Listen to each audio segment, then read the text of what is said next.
Since it's Miyazaki March and Women's History Month, I figured it is the perfect time to talk about the powerful, badass girls and women in the Miyazaki universe. My world absolutely changed when I watched Spirited Away. It was an absolute eye-opener and completely transformed how I viewed anime as a whole. Watching Chihiro, a girl my age at the time, go through such an intense journey and not only survive, but thrive and better herself was absolutely awe-inspiring. Throughout the years, I connected with many of Miyazaki's main characters as I watched them transform themselves and grow into the type of person I personally wanted to be. Watching these films not only changed my viewpoint on anime, but helped encourage me to truly live the type of life I was watching on screen. As an adult, I can now look back on the lessons these women taught me throughout the years and see exactly how their influence played out in my life. So today, I would love to take you along on this journey as I reflect on the moments, movies, and characters who helped me grow. We're going to break this into two sections, supporting baddies and main characters, because there's just too many amazing women to not recognize all of the team players who truly transform Miyazaki's films and my life. We're kicking off this section with everyone's favorite mother and pirate, Captain Dola of Castle in the Sky. Now there's Sky Pirates and then there's Dola, whose life we only briefly get to glimpse, but that moment is glorious. Dola not only created a pirate empire, but did it while raising, let's see, how many sons did she have? It looks like apparently only 3, but the rest of her crew are pretty much her kids too. That doesn't stop her from single-mindedly pursuing her goals and fighting tooth and nail until she gets there. But that doesn't mean that she's completely hard-headed, and there's several quieter moments where you get to see just how gentle and kind she is. She takes on Shida as her apprentice and teaches her everything that she can in the short amount of time they have together.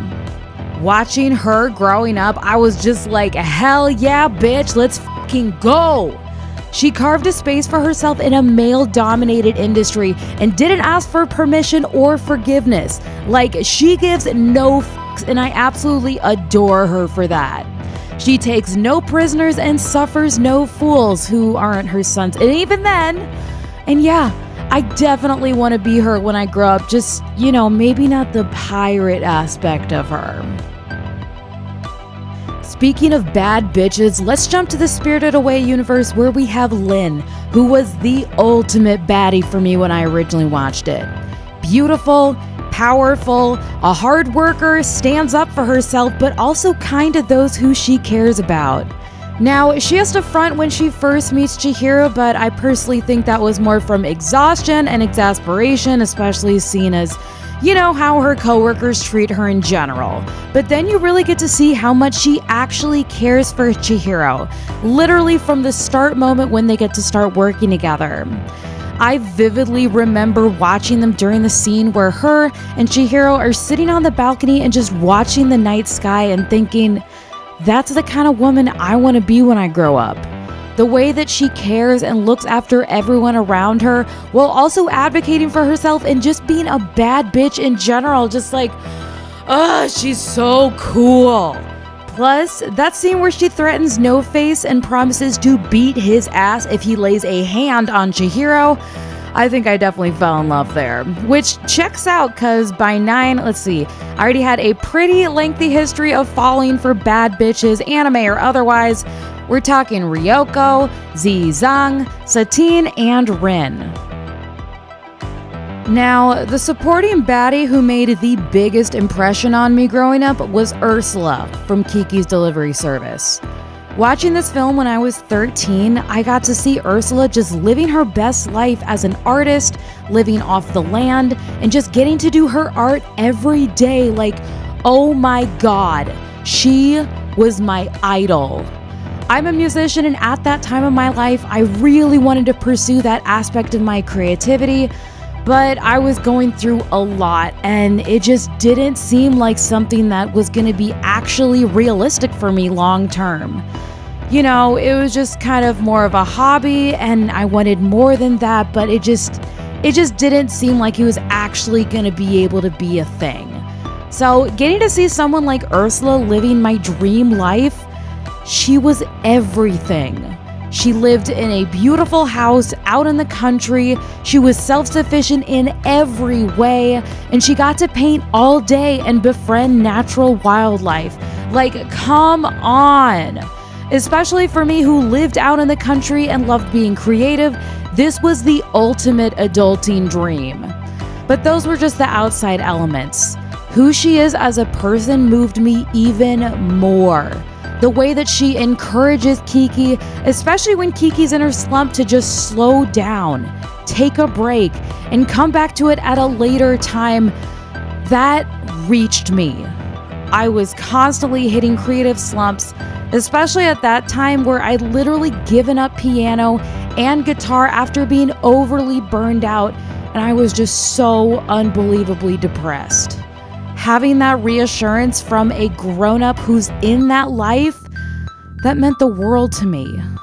Ursula was everything that I wanted to be growing up, but she also modeled an aspect of the creative life that was absolutely eye-opening. Everyone has creative slumps. Everyone deals with imposter syndrome. It doesn't matter how old or how accomplished you are, and just seeing that and hearing that, I cannot describe just how much that meant to me then. And also other times during my adolescence when I feel like I was drifting further and further away from my music. Watching the film back as an adult who is, now much older than Ursula, but her message still rings true.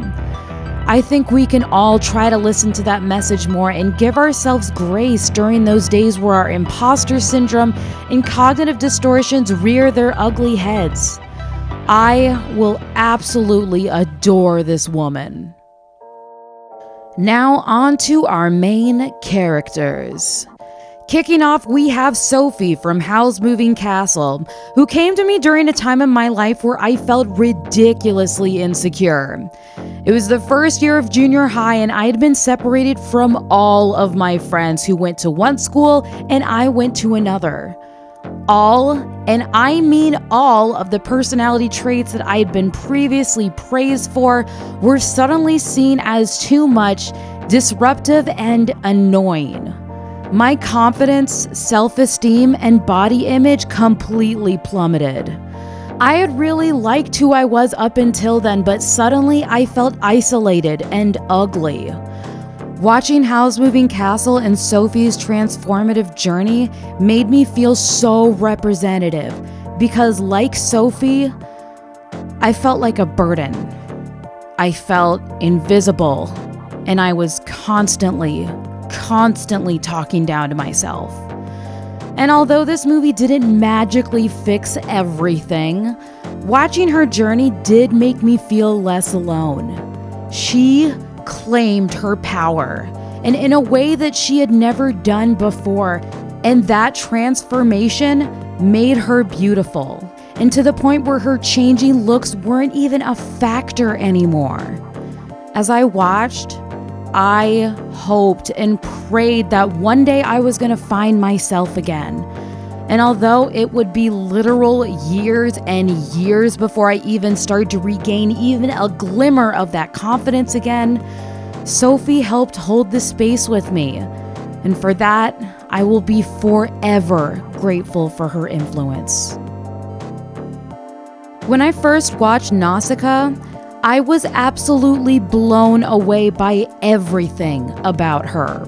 Yes, she was technically a princess, but she was a far cry from the damsel in distress and even the most confident Disney princesses who were out on the scene during that time.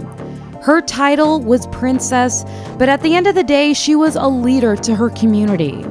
She used her strength to help her community and act as a stronghold during the most horrific times her village had ever seen. And not only this, but she was a staunch environmental activist who saw the beauty in the literal radioactive forest whose presence threatened her very life. She was the archetype of the type of woman and person that my family admired the most, and she acted as an idol to aspire to. Growing up in an environmental activist house, I have been taught these lessons since birth. Literally, because I went to my first ever activist meeting when I was only 4 days old. There's a yearly environmental activist weekend, and it just happened to be a few days after my birth, and my mom, being the total bad bitch that she was like, yeah, I know that I just literally gave birth, but let me go do this. Like, major props. Mom, if you're watching this, you are that bitch. Nausicaa was the exact kind of adult that I wanted to be. I feel like her story is really and completely overlooked by her counterpart, Princess Mononoke. But I personally think that Nausicaa is a much better character. You see her full range of emotion and power throughout the movie, and the shit that she has to navigate is traumatic, and the loss that she deals with is unimaginable. Princess Mononoke, she kind of just has like one volume, and it's rage. Yes, she has some character development, and she gets to embrace her human side, and that development is extremely valid and powerful, but overall, I just think Nausicaa is a much better developed and tangible character. Watching her makes you want to better yourself, plain and simple. Nausicaa makes you want to challenge yourself and look beyond to ask yourself, how can I make my world, my community, my block a better place? Plus, bonus points like, I love this bitch so much that I literally named my cat after her. So yeah, Nausicaa, both the cat and the character, you are that bitch. As mentioned in the start of this video, Spirited Away was my first Miyazaki film, meaning that Chihiro was my first game changer. Being the same age as her, I watched in absolute awe and horror as she traversed some of the most intense situations I'd ever seen. Her worst possible fears come true, and she's thrust into this dangerous world where her life is threatened and there is no option to hide. The only way forward is through. Is she bratty in the beginning? Yes, but she is 10 years old and an only child, so it makes complete sense. But her transformation throughout the movie, this girl was literally drop-kicked into the deep end and not only survived but thrived. By the end of the film, she's overcome her fears, saved her parents, and even made friends with these same enemies who literally threatened to end her life. Awestruck is an understatement. I watched absolutely captivated and bewildered, if we're going to be completely honest. How was someone at my age able to survive such an impossible situation? And not only survive, but thrive in that short amount of time? Like, the whole film takes place over 3 days? That shit is insane. Chihiro was the definition of a bad bitch, and I was absolutely hooked on her story. She and this film absolutely shattered my previously held opinions on anime. I had no idea that anime could be like this, and it honestly changed everything. Spirited Away is not only my favorite Miyazaki film, but my second favorite anime film ever, behind, Paprika, of course. It's honestly the height of Miyazaki's prowess and creativity, and it will forever be a masterpiece. In contrast to the absolutely life or death situations introduced in Spirited Away, we see the opposite spectrum in Kiki's Delivery Service, whose slice of life story is a far cry from the intense insanity that Chihiro's thrown into. Similar to my experience watching Spirited Away, where I was 10, watching another 10-year-old, with Kiki's Delivery Service, I was 13, watching a fellow 13-year-old doing the impossible and literally living my dream. This bad bitch left home at only 13 to experience the world on her own terms. She got to live alone, pursue her dream, and find herself in this absolutely beautiful life experience. I was so envious of this opportunity and so excited to see her journey.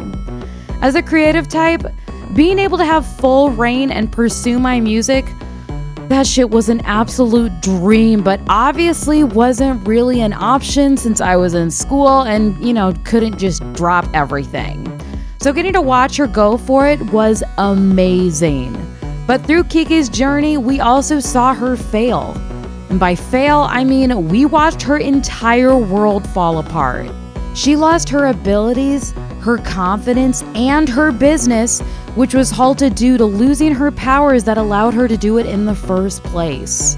She fell into despair, and it wasn't until she visited Ursula that she was even able to entertain the idea of trying to turn things around. Suddenly, she was not only living on her own in a new town, but actually completely alone and isolated from her parents when she needed them the most. The only ones who were going to help her get through this was her newfound family, who she pushed away when her depression fully took hold. As someone whose depression and other mental illnesses were absolutely consuming my life, I too was falling into despair by, the hell that is junior high. This was during a time where I was so burnt out that it literally led me to quit the 2 instruments that made me feel confident in my music.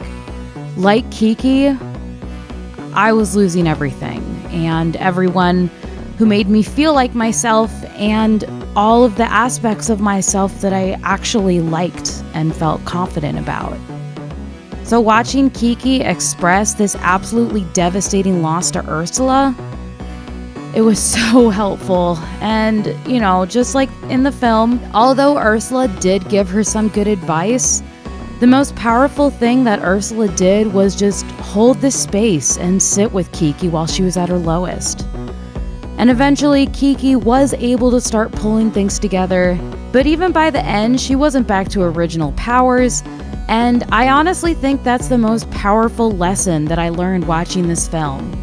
I could go at my own pace, and the best thing that I could do in the moment was to treat myself with that same kindness.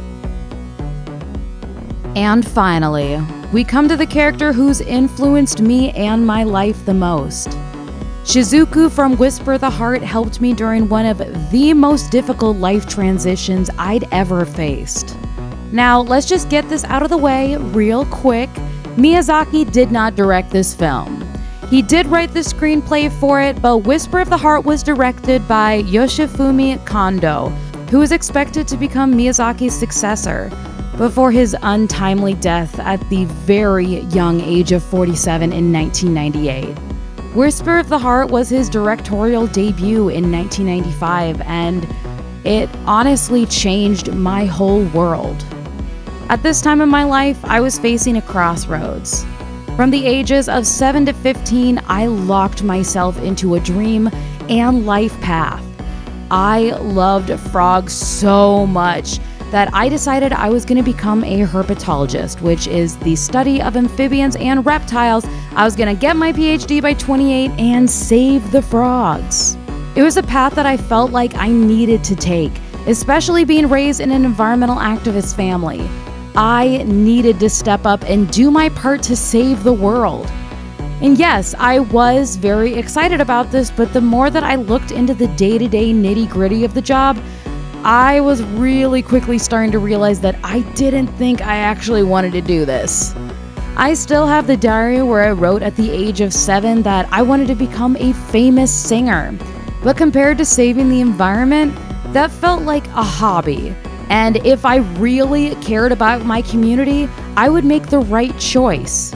Pursuing music just felt like a selfish and superficial career in comparison. I watched Whisper of the Heart when I was in the thick of trying to decide what I was gonna be, and seeing Shizuku decide to just say, "F it, I'm gonna become a writer." It helped me decide to pursue my own dream of becoming a professional musician. Shizuku used her catalysts around her to commit to the most difficult and ambitious project she had ever taken on. Writing was a pastime, but in this film, she made the decision to fully go for it.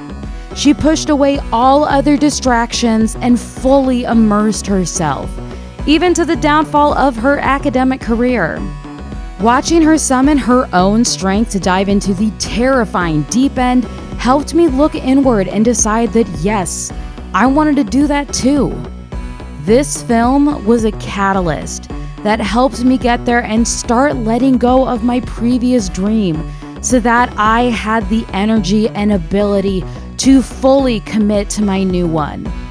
It was a terrifying decision and one that took me years to fully realize. But I truly do believe that Whisper of the Heart and Shizuku helped me get there.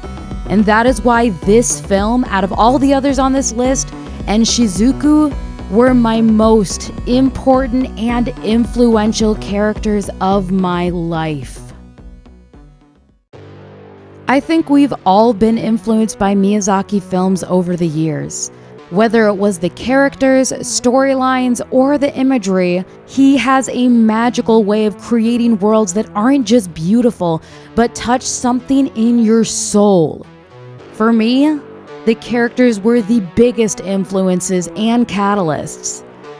And it wasn't actually until I made this video essay that I fully recognized just how much the women and girls of Miyazaki shaped me as a person. These girls and women helped me through some of the most difficult moments of my life. They helped hold the space when I was feeling hopeless and being consumed whole by my depression. They acted as inspiration for the kind of adult that I wanted to grow into. And they showed me the strength that I could tap into today. I didn't have to wait until I became an adult to tap into that kind of power. I had the strength to access that today. Although it's not realistic to credit these films for shaping everything of who I am as an adult, or to credit my accomplishments to them, I can still recognize the influence that they had on my life and my decisions that ended up resulting in changes that did help me find the path that I'm on today. It's taken 31 years, but I'm finally starting to live the life that I've always wanted. I feel like I'm at the top of the roller coaster that I've set up for myself, about to go over the edge. Like, I have a gut feeling that once I take the plunge, things are going to lock into place and I'm going to start hitting the milestones I've always dreamed of. And because it's important to speak them into existence, I'm going to use this video today to do that. So, here we go. My music career is going to take off.